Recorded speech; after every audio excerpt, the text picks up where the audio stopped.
Sa kaugnay pa rin na balita mga kabrigada, ang first batch ng mga OFWs mula sa Israel pabalik na ng Pilipinas matapos mas stranded sa Qatar.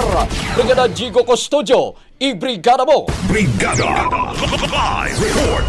Nakasakay na ng eroplano at pabalik na ng Pilipinas si Migrant Worker Secretary Hans Leo Kakdak kasama ang 31 OFWs mula Israel, Jordan, Qatar at Palestine na nagpa-repatriate dahil sa tensyon sa gitnang silangan. Ito ay matapos maantala ang kanilang biyahe pauwi ng Pilipinas dahil sa pansamantalang pagsasara ng Qatari airspace. Pinababa ng eroplano ang kanilang grupo at ilang oras na na-stranded sa Doha Hamad International Airport.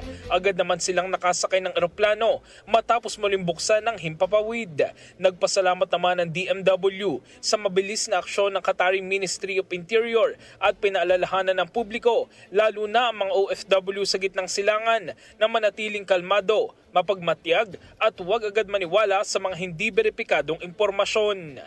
In the heart of changing lives, ako si Brigada Jigo Custodio ng 105.1 Brigada News of Manila, The Music News. Bagong-bago Brigada Balita Nationwide. Ang bahaging ito ay hatid sa atin ng Power Cell Salabat, ginhawa ng bawat nangangarap.